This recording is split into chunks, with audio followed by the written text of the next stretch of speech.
it's just getting the balance, the performance, the looks. It's just getting that bike that will perform and perform safely. That's a big thing with us. I'm Neil, and I'm in the hospitality industry, and ShedX it's a hobby. I guess really what we're trying to do is get back to the whole rationale behind cafe races in the first place. I'm Jim. I'm a spray painter by trade, and ShedX is my secondary thing.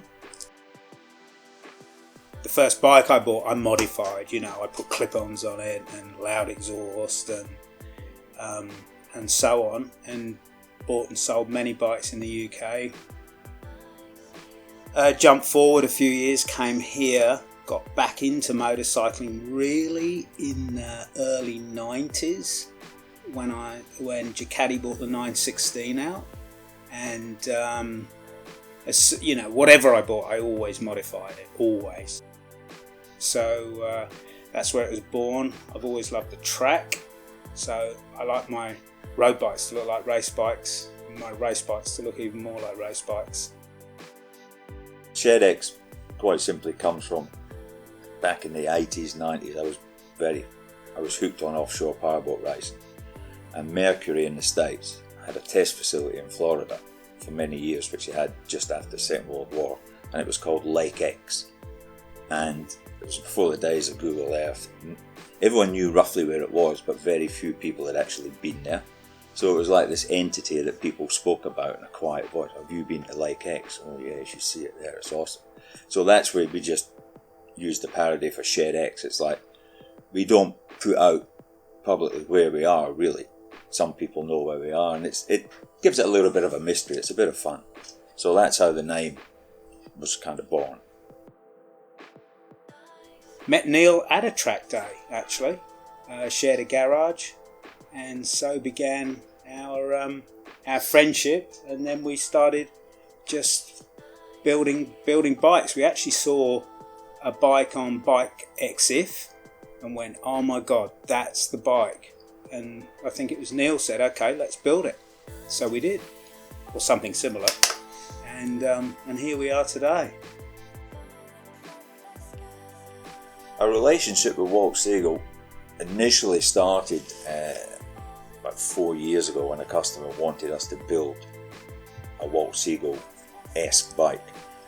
And I contacted Walt in the States, and back in those days he wasn't selling any parts to anybody. It was early on in the Ligero build series, and he was only building in-house.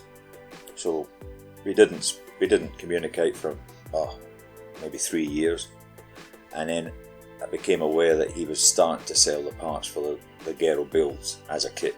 You buy the frame, you can buy the tank, seat, the fairing, etc. So Jim and I had turned our attention at that point to air-cooled. We'd done a series of water-cooled builds, but now we want to concentrate on 2-valve air-cooled engine builds. So I just lifted the phone to Walt one day and said, "Look, would you mind selling us the parts? We build bikes here. I understand if you don't want to sell us the parts, but we just want your tank and seat. We want to build a Siegl." And he thought about it and said, "I haven't got a problem. I'll send you the parts and we'll work it out from there." And shortly after that, he stopped selling parts to the public. He was a bit concerned about the quality of the builds that were starting to come back. And we spoke on the phone. I sent him some photos of the first build during its progress, and he was very happy with the quality, very happy with the workmanship. And he said, "Well, look, we'll carry on supplying you the parts, but you're the only guys that we're going to sell any Walt Siegl parts to." So it's kind of nice. He likes what we do. We love what he does, and it dovetails in nicely with what we do here at ShedX with our own 2-valve air-cooled builds. The ShedX style is to look as much as possible and to feel as much as possible like, how can I put it, a proper cafe racer should be. In other words, the bike should go really well, it should handle really well, and it should look pretty good as well. We ride our bikes ourselves, but we've no hesitation in taking any of them out to Eastern Creek and absolutely riding the tyres off the thing, and it has to function well, and it's an important part. We won't fit a component if it's going to be questionable, but that's just it. That's just what we do. But it's still got to look good. You've still got to, if you're out on the road, you've still got to look in the shop window at the reflection and say, yeah, that looks all right.